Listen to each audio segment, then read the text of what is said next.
energy. Can your morning drink do this? What up, you guys? Welcome to my kitchen. We're set up here shooting some spec work, trying to dial in my skills and practice some new lighting techniques. So out here filming a spec for a product. Right here, see if we can get it to focus. We've got Perk Energy. My wife and I, we don't drink coffee, but this Perk hot chocolate has 100 milligrams of caffeine, 9 grams of protein plus collagen. Tastes good. We love this stuff, so I decided it's cold outside, let's make a spec and work on my product shots and my commercial work. So that's what we're doing here. As you can see, camera and a light over there. I'll show you what we got going on.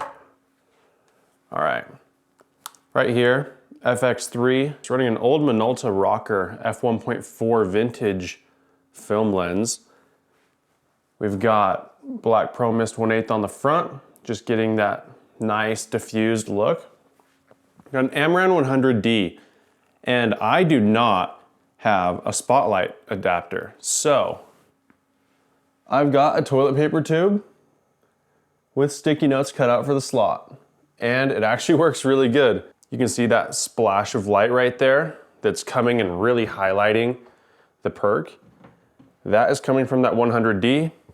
Then outside the window, we've got my Ulanzi VL120 punching through a rectangular softbox and through another layer of diffusion, which is just adding some ambient light here.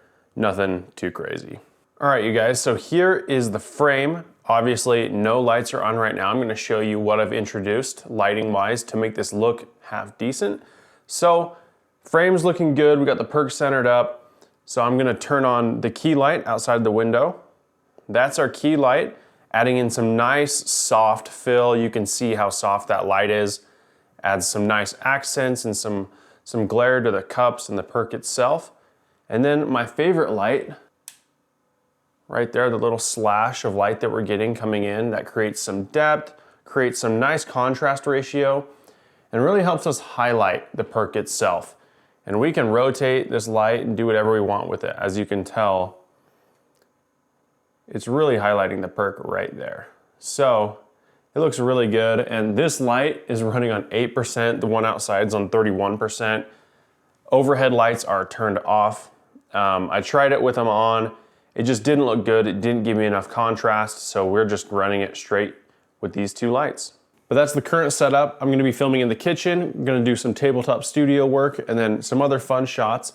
So I'll keep you along for the ride and show you kind of what the setups look like as I shoot throughout the day. Here's the setup for shot number 2. We've got the FX3 propped up on some sticky notes. Got some foreground with the mugs. We got the Perk right there. And we have a little aperture MC light just lighting up the corner with an orange gel on there. It actually looks really, really good. I'm using the vintage lens on this thing, but that right there is what it's looking like. Pretty insane, I think.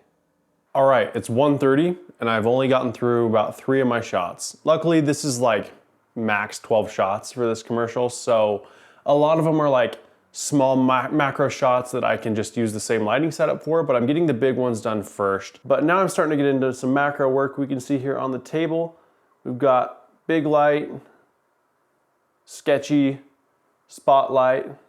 By the way, if you're gonna use my method, do not run this on high power.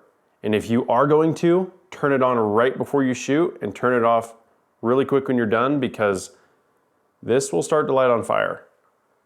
I know that because I touched it and it was hot, not because it actually lit on fire, but just FYI if you're gonna DIY it like me.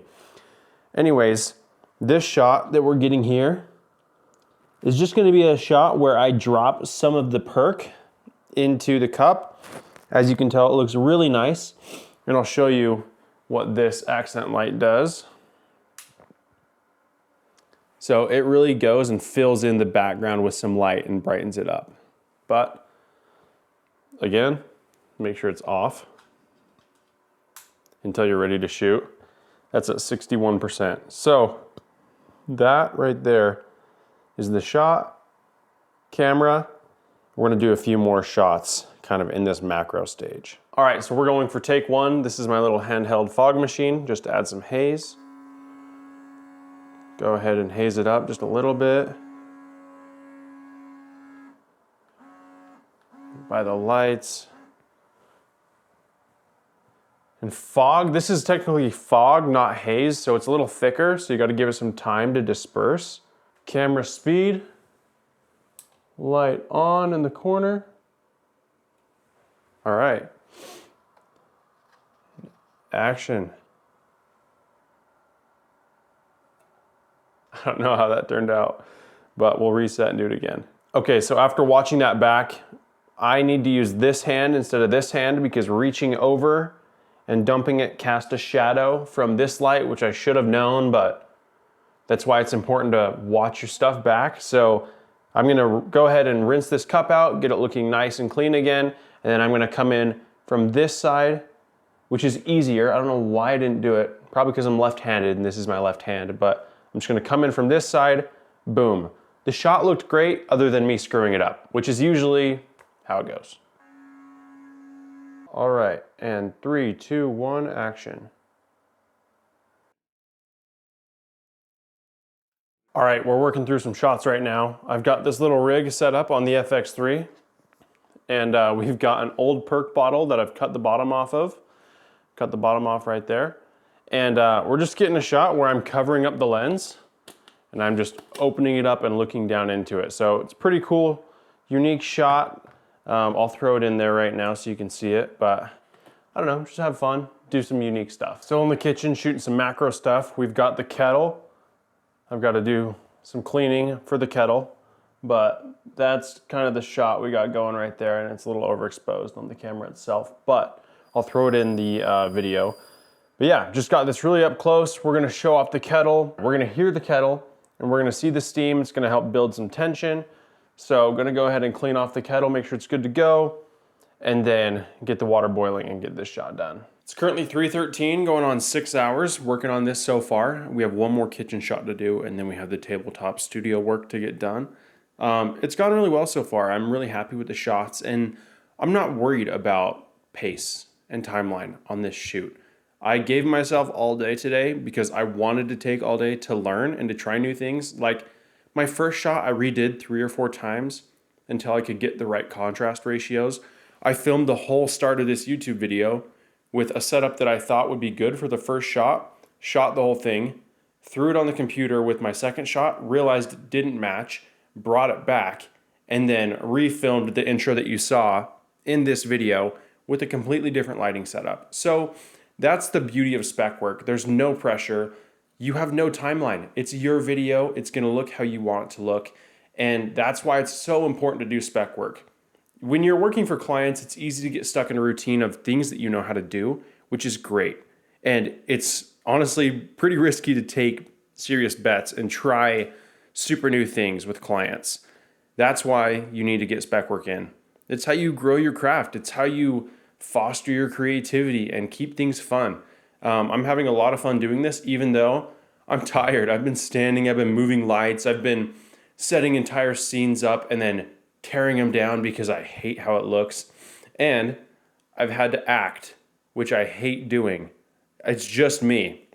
I don't have anyone here to help me move camera, so this entire video is locked off on a tripod.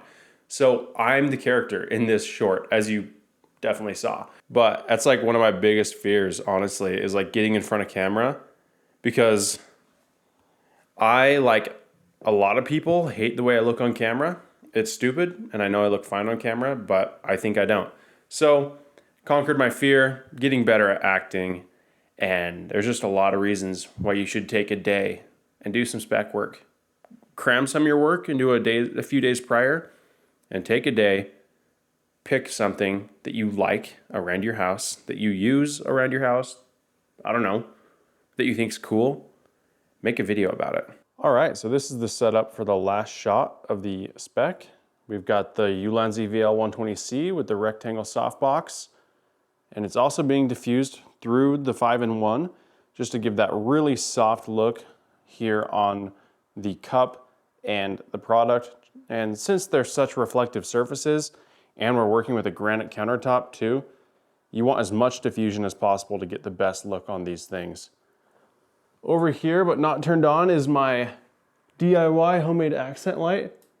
We'll turn that on. That adds a lot to the background. And that right there is the final look. Looks really good, I think. We'll go ahead and just turn this off for now. Over here, I've just got some black poster board. That's my negative fill. This is a white wall, so we want to prevent any bouncing off and hitting the cup. And the very last part of the setup over here, I'll just walk around, is my tiny little aperture MC light right here. And that is just providing an etch light on the back and adding a little bit more light to this background here. So I'll run you guys through the look, turn off all the lights, turn them back on so you can see what they're all contributing to the shot. All right, so here's the frame with no lights. We're gonna go ahead and turn on our key light. Now this key light is only at 2%. It's super close. We're keeping it really low to keep it as soft as possible. Next, I'll turn on our little etch light in the back. As you can see, that adds a really nice backlight and outline to both the cup and the product, as well as adding some light and creating some contrast ratios in the background. Last of all, we'll turn on our background fill light. That just brings up the overall exposure, looks like there's a little bit more sun in the room, and rounds out our shot. As you can see, I'm making a huge mess over here, throwing hot chocolate powder up into the camera lens, but going for a really cool slow-mo shot here, so it's worth the attempts. I've tried 3 times and got to do it again. But yeah, just making a huge mess. But we've got a really soft light setup, direct side lighting so we can see the particles really well. Black background because I like the darker feel that we kind of already have going for this video. And then just got the FX3 up above on the C-stand. So good little tabletop studio setup. The shots are looking really good. Just gonna keep knocking these out. The biggest thing with these is it's just repetitive. You just have to keep going and going until you kind of get lucky and get the shot. All right, so after about 800 attempts, more like 8 to 10, I got this shot. Obviously no color grade or anything like that, but it's cool. You can see the particles in and out of focus. And a technique I use to achieve this shot is cranking my shutter. If you guys have filmed sports, if you're familiar with photography, you kind of understand the role that shutter plays. You know, if you want a nice creamy water shot of a waterfall, you'll drop your shutter speed so your shutter stays open. If you want crisp action shots for sports, you'll crank your shutter so you don't have any motion blur. I cranked my shutter for this shot because the particles are moving fast. I'm gonna slow it down and I really want these things in focus and sharp. I think I got a super sweet shot and I'm excited to kind of crop this in post and do some editing and some color grading on it. But gonna do that for a few more products like some chocolate shavings since this is Dutch hot chocolate. It's made with dark chocolate and gonna be doing a few more things here in the tabletop studio setup. All right, so it's 7:20 and we just finished the last shot of the day. This is what it was. Here's the setup in my office now, out of the kitchen finally. We've got FX3 on the tripod with magic arms. More magic arms and some other stuff to add this black background.